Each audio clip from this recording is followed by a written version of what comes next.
I remember, I don't know, it's probably, I was living in Annan Woods at the time, so it's probably something like 15 years ago.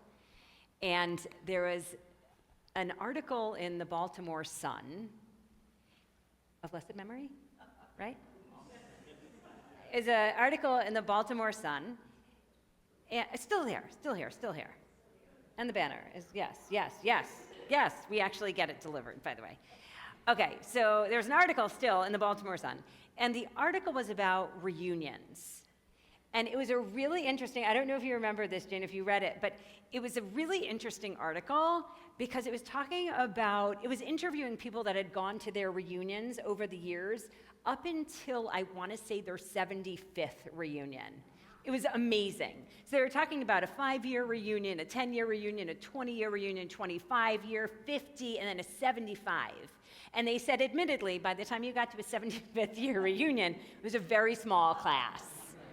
But I remember all of that time, ago, reading the article because what it said was fascinating to me, which is that reunions get better and better over the years. Has anyone had that experience? So why do you think they get better and better? The article suggested that because sort of initially when we get out of school, college, whatever it is, grad school, that people come back and they have a little bit to prove. They want to sort of show what they've accomplished. They want to share their titles. They want to share their promotions and what they've been up to. But then as you move along in years, you don't really need to prove it so much anymore. You can sort of focus in on, especially when you get to the, 25 and 50 and 75, you just want to connect with people that you have a shared history with. So I remember this article. I remember reading this article. And for the first time in my entire life, this week, on Monday, I went to a reunion. It was amazing. So why have I never been to a reunion? Because all of my high school reunions, I went to a public school, are on Friday nights, and they involve a gathering and an outing and then a football game. That was our high school life.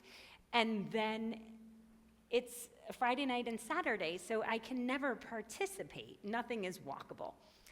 But this reunion that I went to, right, same with my college, this reunion was a JTS, rabbinical school, 20-year reunion. And I did not know what to expect.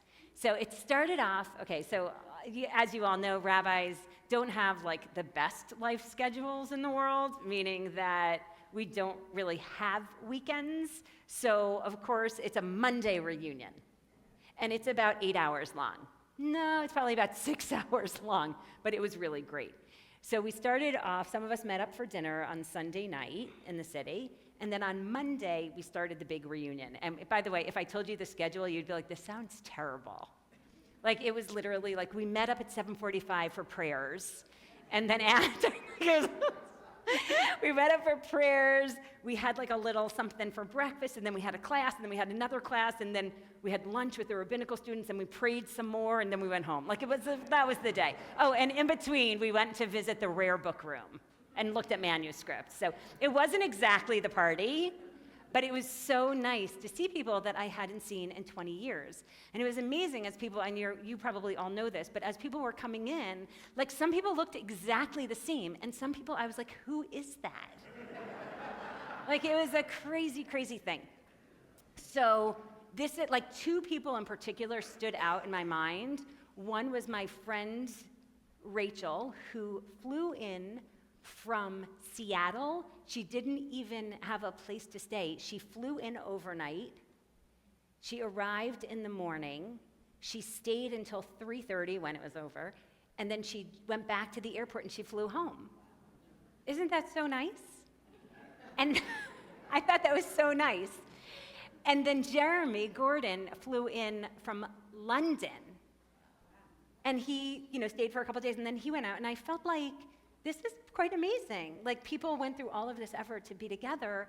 And Rachel said something that was so beautiful when I gave her kudos for doing that. She said, I've realized, this year she took some sabbatical time, how important it is to show up. And I thought it's such a beautiful message. So talking about showing up, the person who brought me sort of the most, delight, was a mentor that was my mentor. And Rabbi Schwartz, I don't know if he played a part in your journey, but his name was Rabbi Bill Lebo. And I don't know, he might be about 90. And he was like our special lunch guest. He showed up and no one knew he was coming. And I couldn't stop my tears. And I still am trying to figure out why I couldn't stop crying. But there was something so beautiful about this human being and this rabbi. And just seeing him again after 20 years, it moved me in ways beyond words. So what was it about Rabbi Lebo? Well, he was in a world of like huge, giant intellectuals. He was not an intellectual. He was smart, but he wasn't, I don't think he would say he was a brilliant man. In a seminary where people were very, very pious, he was very, very humble.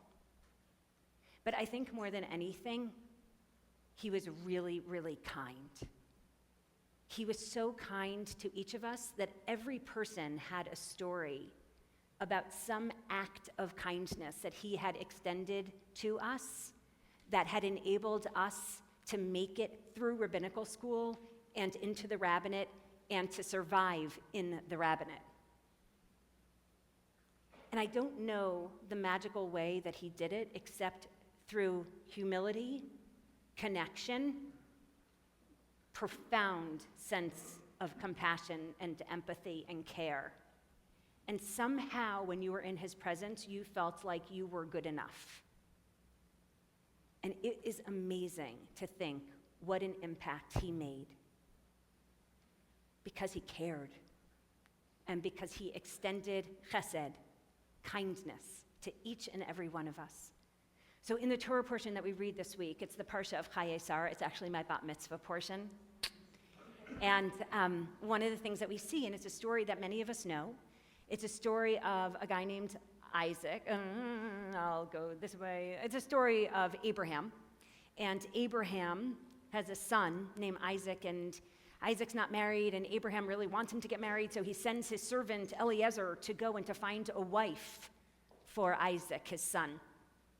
And so Eliezer goes, and he's trying to figure out, how do I figure out what kind of wife to choose? And he says, I know what I'm looking for. And what do you think he was looking for? Kindness. Someone who is someone who does chesed, someone who does acts of kindness in the world. And so he goes and he looks for that person. It only takes him a minute. He's over by the well, and he sees this woman coming near, and he says, can I have something to drink? And she says, absolutely. And then she looks, and she sees all of these camels with him, and she says, let me give you water for your camels too. And by the way, camels drink a lot.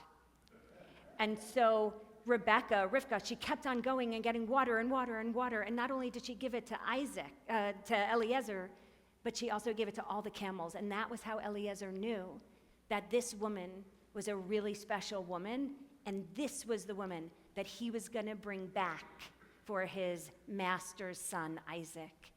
So I think one of the things that we learn from this story, and the repetition of the story, this story isn't only told once, it's told twice in the Torah, is the importance of not only doing chesed, of doing acts of kindness in the world, but appreciating when other people are also people that do chesed, that do acts of kindness. And the truth is, no matter how smart we are, no matter how much we accomplish, no matter how great we are, at the end of the day, it's the small ways that we touch people, the kindnesses that we extend, the way that we connect with them and care for them is what people remember.